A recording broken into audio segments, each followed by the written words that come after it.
What's up, everyone? Welcome back to the Collider Interview Studio at San Diego Comic-Con 2024. I'm so excited to talk about In a Violent Nature. Congratulations, one, on making the movie and for the astronomical amount of success you've experienced since Sundance, I believe. Yeah, it's been an incredibly surreal year. We set out to make a movie that our director Chris Nash has frequently said he made the movie for 9 people, and apparently a lot more people were interested in it. Oh boy, and many, many more to come. We've got some good news to discuss. I'm going to save that for the end. I kind of wanted to revisit the beginning stages of this, and one of my favorite things to ask about is the evolution of an idea. So Peter, I'm curious, when Chris first pitched the idea to you, what would you say is the biggest difference between that initial pitch and what we now see in the finished film? Well, I think what's remarkable is that the purity of the pitch really perpetuated all the way to the final product. We were on the set of Psycho Goreman making prosthetic effects and doing all these crazy gags, and he started discussing this idea of a slasher film that would be stripped down, minimalist, and from the perspective of the slasher. Right from the beginning, there would be no music. The dialogue would be far in the background. It would be this very austere collision of art house sensibilities and slasher sensibilities. And, initially, I loved the idea. Our producing partner, Shannon Hamner, loved the idea. Everyone we were talking to were like, this sounds great. And then when we talked to Shudder and IFC, they loved the idea too. So it was all very, no one at any point was asking us to compromise other than the nature itself, because it was a very hard shoot. Oh, that's a very, very big deal. I'll follow that up with like a broader question about producing horror movies in general, in particular one like this where you are leaning into something super popular like a slasher movie, but you're doing it in a way that is incredibly untraditional and might take a little selling in other instances. What would you recommend to a filmmaker out there who has a unique spin on a popular genre like this and wants to find the right people that believe in it and won't change it or force them to change it? I mean, that's a very good question. Again, for us, it was all about just staying firm in our convictions, committing to the bit, and being very clear in terms of what that vision was, and also keeping it very simple and not trying to convolute it. And I think our pitch was just very simple from the beginning. We didn't try to create a bunch of lore. We just really tried to stick with the specific formal premise of the film, and that really resonated. In terms of like how to get people interested, I'm just a big fan of, as a curator myself, looking for filmmakers that just don't ask for permission. They just go out and start doing it. So just start making your movie if you have an idea, and then if you hit on something inspiring, people are going to notice. That priority right there is why I always prioritize the TIFF Midnight Madness lineup every year. One of my favorite midnight genre lineups at a festival consistently. Ryan, I want to ask you a little bit about signing on now. Do you remember the very first pitch you received, the first character description of Johnny? And then also, what were some of your biggest burning questions for Chris?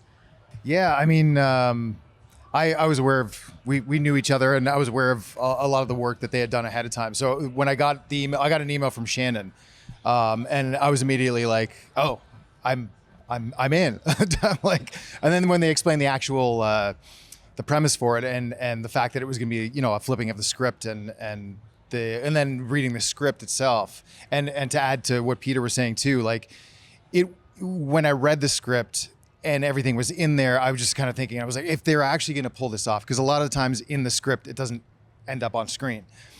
Everything in the script, it pretty much ended up on screen, exactly listed at like the specific kills that people are talking about. It was listed exactly how it's going to happen, and it happened that way. So I had an idea that it was going to go that way, but just not to the extent that it kind of did. So it's been great the whole time. And then just being a part of this and seeing how people are latching onto it and being here and the whole trip. It's just been... He really put a lot of research into the role too. He watched a lot of like bear attack videos. Yeah. Animal attacks, like the whole... I wanted to, add anything extra that I could, because the slasher genre has been around. We've seen the formula, but the fact that this was something fresh, I wanted to try and, add anything I could. Makes all the sense in the world. Yeah. I get it. So you sign on to play the role. Before beginning production, what part of this shoot were you most looking forward to? But then can you also tell me something that, came as a surprise and wound up being more creatively fulfilling for you than you ever could have imagined at the start? I'm a huge fan of practical effects, and I'm a just a huge horror geek in general too. So getting to be a part of these scenes with the practical effects and seeing that and seeing how it was created and how it was done, it was just such a treat to be a part of it and like, step in, do the part, step back, watch the prosthetics come in and the guts pour out and the blood and everything. It was just a treat to actually be able to like see that and be a part of it. And I've been a part of that in other situations too, but this was on a large extreme level. And yeah, seeing that and one of the unexpected things, maybe, I guess, like watching the extent of the yoga kill, the pretzel kill. You didn't see any of it until the premiere. No, I didn't. It was the first time I saw it was at Sundance. So I just sat back and I was like, I saw it in person, but you never know how it's going to end up after My it's favorite cut. thing that he told me, though, is that at the end of the movie, there's this, Johnny's in the movie for the whole time, and I don't want to do too many spoilers for those who haven't seen it, but towards the end of the film, you don't see Johnny for a while. Like, yes. and Rye, you were telling me that you forgot, like you were like, when's Johnny gonna show up? When's Johnny gonna show up? Yeah. And it was like, you shot all the material. I'm Johnny. I know I'm not going to show up. At the end of that film, I'm literally watching it going, waiting for myself to jump out of the woods. And so like, I obviously it's effective in that way because I fully well know that I'm not going to, I don't want to spoil, but Johnny's still out there. So He has to still be out there. Again, we've got a very exciting thing we're going to get to talk about in a minute. But you talk about like the yoga pretzel kill. I like that I have those words to define it now. Someone called it the ampersand kill, and I like that as well. Wow. I think I actually might start leaning in that direction now. But I'm sure you're hearing this a lot. Like, I've seen so many genre movies. I've seen so many types of kills. There's certain ones, in particular that one, that I've never seen anything quite like it. And, as someone who has a fraction of the amount of producing experience that you do, I have to imagine that you read things like that in a script and you're like, hey, how is this even possible? So going into the shoot, what scene did you think was going to be the most difficult to make happen? And was it the most difficult ultimately, or did a different one catch you by surprise? It was the most difficult shoot kill in the script was the lake kill initially, because we had a camera move that was going to be really, really elaborate, and then we thought, oh no, we figured it out, but that turned out to be the most challenging one. And I'm really happy with how we landed upon something that is far more austere. It's one of the quietest kills in the movie, but I actually think it is absolutely one of the most disturbing kills. And the use of VFX, which is, it's all real live plates that we're just compositing together. I'm really, really proud of that sequence. But definitely from the beginning, reading it was like, okay, this yoga kill is going to be very elaborate. It's going to be the most sophisticated kill, and it's really our homage to like giallo kills. The movie is kind of a taxonomy of slasher kills, so we try to hit all the types of kills in that genre, and that's definitely our homage to like Fulci and stuff like that. And it was tough. It was basically when we finally were able to find the right location where we could shoot it safely on the edge of a cliff. It took 4 days over like months. So either we'd go there for a day, shoot elements of it, return like a month later, shoot more elements of it, sometimes not even with the actress, but with a lookalike or just the puppet. And there were 4 different bodies for Aurora 2 because each one had to do a specific different thing. And I think actually the last shot of the entire shoot was her spine breaking, just the neck of her spine, which I think was shot in Shannon's backyard. That, yeah. I didn't, yeah. And that was like a little bit of a spice that Nash was like, we need to have an insert of the back of her neck breaking to sell this. Description Yeah, I know. We're going to be arrested after this interview. Well, I also always say I feel like the most twisted horror movies are made by like the nicest, kindest, warmest They're made people. by Canadians. I quite like Canadians, so I can see that. There was one producing question I really wanted to ask you, because I heard you talk about this in a number of other interviews. You essentially shot this movie twice, and making a movie, any kind of movie, is a massive feat. I think one of the greatest things to overcome is a massive setback like that and have the ability to forge forward and still make it happen. So what was the key to not getting dejected and giving up, but seeing it through to the finish line? I mean, all of us, I think, put a lot of pride into our work. And when we saw that the version of the film was both not working and we were also running into logistical issues in terms of having to recast and weather issues and all that, we just decided, listen, we really love this idea and we want to make something that's worthy of that idea. And so, what we did is we just exercised patience, and fortunately our partners at Shutter and IFC were so supportive and patient with us as well. And we scaled down the crew as well. We put our own resources into finishing the film, but so much of it is like, take the time. If you need the time, take the time. Sometimes there can be this rush to and pressure that builds up. Like, I need to get it done now. It needs to happen now. I'm going to miss my moment. But honestly, I'm so glad that we took the time, and in doing so, we tweaked the script. We changed it to the script, and a lot of elements of the ending, or even that late kill, as I mentioned, all of that is part of the process. I mean, I thought a lot about The Thing while making this film, because that was a movie that was famously shut down because of the writer's strikes when it was made. But I also think the reason that movie is so exceptional was because they had all that time to review the footage, to watch the footage, to rewrite the script, for Rob Bottin to spend months just building more stuff. And that's what we did too. We were always working during that time, tweaking the costume. The entire mask that Rye wore changed over the course of that gap. And I really feel like the little details that we changed to it are part of the reasons why I like to believe is why it's catching on as an iconic slasher mask. So, Rye, you were involved in both iterations, right? No, just a second. When you came in. So when I came on, they full disclosure, they told me pretty much everything, the situation, everything, and so I was like, okay, no pressure, but like I know how much work and effort they were putting into everything. Well, we did screen tests with Rye, which we didn't have an opportunity to do the first time. We really decided to let's workshop this costume, because there are certain things that we didn't expect would be hard. Actually, one of the hardest things, simply walking. It's hard because you got a mask on, you got no peripheral vision. You can speak to some of that. Lots of trees. So, like, the first time shooting it, we're like, oh, this is actually the most dangerous thing in the movie is walking with this mask on. It's the most dangerous stunt in the film. Yeah, it was some interesting terrain, lots of up and down hills and mountains. Well, we cut a big hole in it because we realized we're going to be behind him the whole time. We're like, oh, so we can have a mask with a big hole in it. He had removable eyes, so there was lots of sequences where I could actually see much better.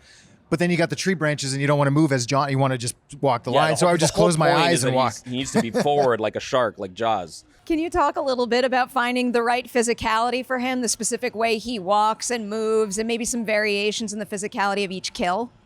Yeah, I mean, a lot of it was just timing with matching with Pierce Dirks, our cinematographer. It was a very big, because the film is a bit of a puzzle. It all has to kind of fit. Same with the prosthetics and the special effects and everything. Everything kind of has to fall into place. So it was kind of finding the timing, and I would set rules for myself to kind of get into the costume, set myself into the rules, and then follow what kind of needed to happen. So it was all kind of a metronome of leading into the next scene, and what the motivation for that was leading to that. Here's a question. For Halloween, if someone were to dress up as Johnny, can you give that person one do and one do not for being a believable Johnny? I don't know. It's weird. It's like you got to be stiff and fluid at the same time. It's like be stiff as possible and flex every muscle you can while you're walking. And then the second the kill starts to happen, or you want to pretend to kill someone. To quote it becomes Bruce something Lee, else. Like, be like water, my friend. yeah. That is what it feels like. So I am a firm believer this wave is going to continue through Halloween and also beyond, because I was told you guys are going to make a sequel. Yeah. I was specifically told that Chris is going to write the sequel. Is it safe to assume he's also going to direct it? That's a fluid conversation as well. Fair enough. But the team is getting back together. We're going to make a sequel. When we set out to make the film, we always imagined it as a meta sequel, like as if there were maybe 3 other films before this. So it's exciting because we have a sandbox where we can go before and we can go after. We can do a prequel, we can do a sequel, we can do whatever. But I think the key thing that we want to do, what we feel really validated in, is that there is this Venn diagram of people who love slow cinema art house and slasher films, and we'd love to continue experimenting with how that we can combine the two. With this film, our influences were very much filmmakers like Gus Van Sant and Alan Clark. We'd love to, what if there's a Chantal Ackerman slasher film? What if there's an Andrei Tarkovsky slasher film? Like, we'd love to blur those worlds, but not in a way that ever condescends to the genre, because that's what's so important to us as well, is that we love slasher films and we want to give you the ingredients that you love from those slasher films. We just want to experiment with vibes in a different perspective. Makes all the sense in the world. So when I was watching some of the interviews you had done after Sundance, you heavily emphasized, and I think this is important, how special it is that this movie has taken off as an independent original horror film. It's not part of a franchise. Now it will be a part of a franchise. So I was wondering, is there like a specific line you draw or a compass you follow in terms of determining when something warrants more versus when it should be one and done?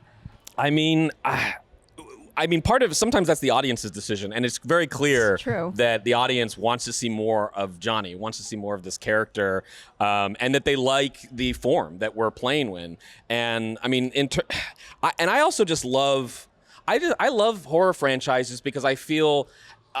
I think in other genres, you can get really cynical about franchising and sequels, but in horror franchises, my favorite ones, like, Alien or Predator, they always are opportunities for filmmakers to play in new sandboxes with familiar ingredients. And that is also the horror genre in general.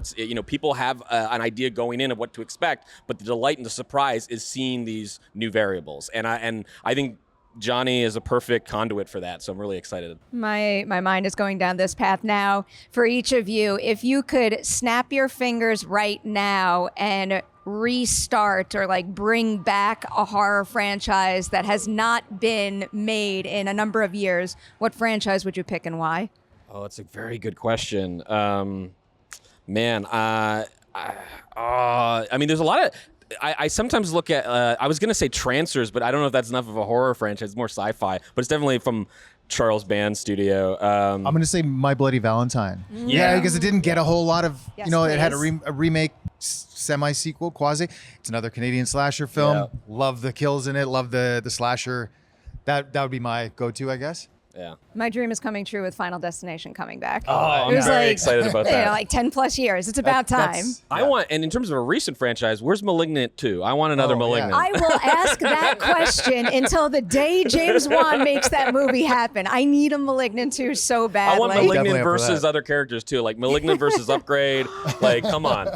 Come on. Where is that? This is The the whole universe franchise is there, I right? need It right exists. now. You just gotta- My Exactly. God, I love this. And we can throw Johnny into the mix if they want to fight. Sure. No, I'll take that. So Peter just said that everybody wants more Johnny. I specifically think they want more Rye as Johnny. So now my question is it safe to assume you will be coming back for the sequel? I mean, I hope so. I haven't signed anything yet, but I'm the fact that I'm here, I'm kind of crossing my fingers, and I hope I that's can't it. imagine it without Rye. I mean, when we were editing the film, the thing that I thought was so remarkable is that we could cut at any moment to another sequence, and Rye's movement was in sync. It was like you never changed pace. It was always easy to do the perfect graphic match with your gait and your walk, and so.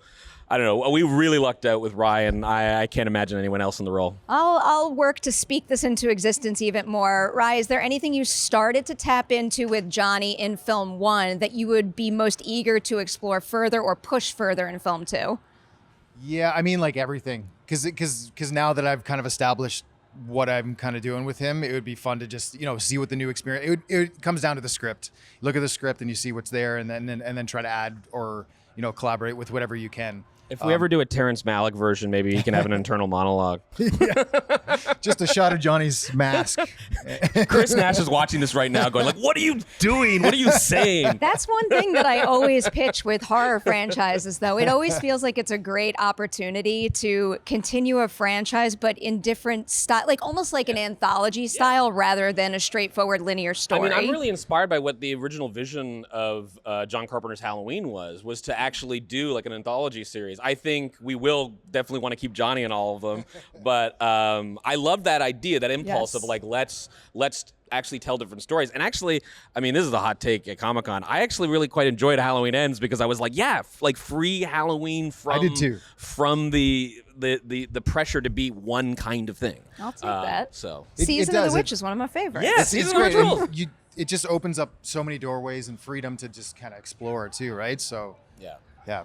All right, I'll ask one more sequel question leaning into the kills, because obviously a big thing Yeah. with the reaction to this movie is that people are standing here saying, I've never seen anything quite that intense, quite that original, but also really reminiscent and done in a way that honors what we know and love from horror. So how do you continue to do that, but up your game when you started with your game so damn high?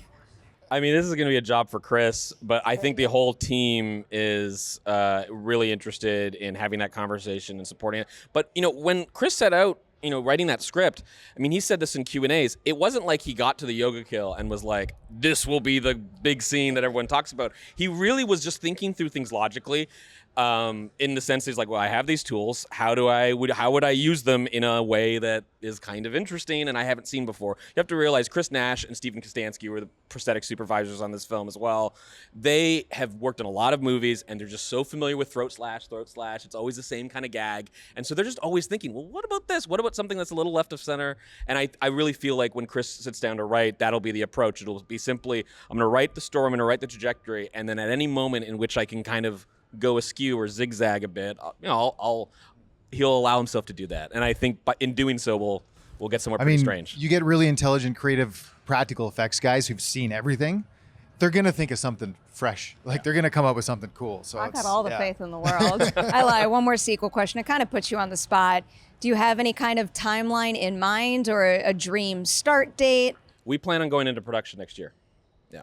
I like hearing it. And in the meantime, I'm going to put in a request for Johnny toys, please. Like a Funko Pop style Johnny. I feel Johnny like I need toys. that. I would love an ASMR soundtrack of just the sound effects to go to sleep to, with maybe an alarm at the end that is someone getting killed. That would be great. You make it and I'll buy it. I've had the T-Rex roar from Jurassic Park as my alarm for many a years. I need something new and disturbing. Please. I love it. We want to make Johnny stuff. Huge congratulations on In a Violent Nature. I cannot wait to see what you cook up next. Enjoy your Comic-Con. Thank you. Thanks so much.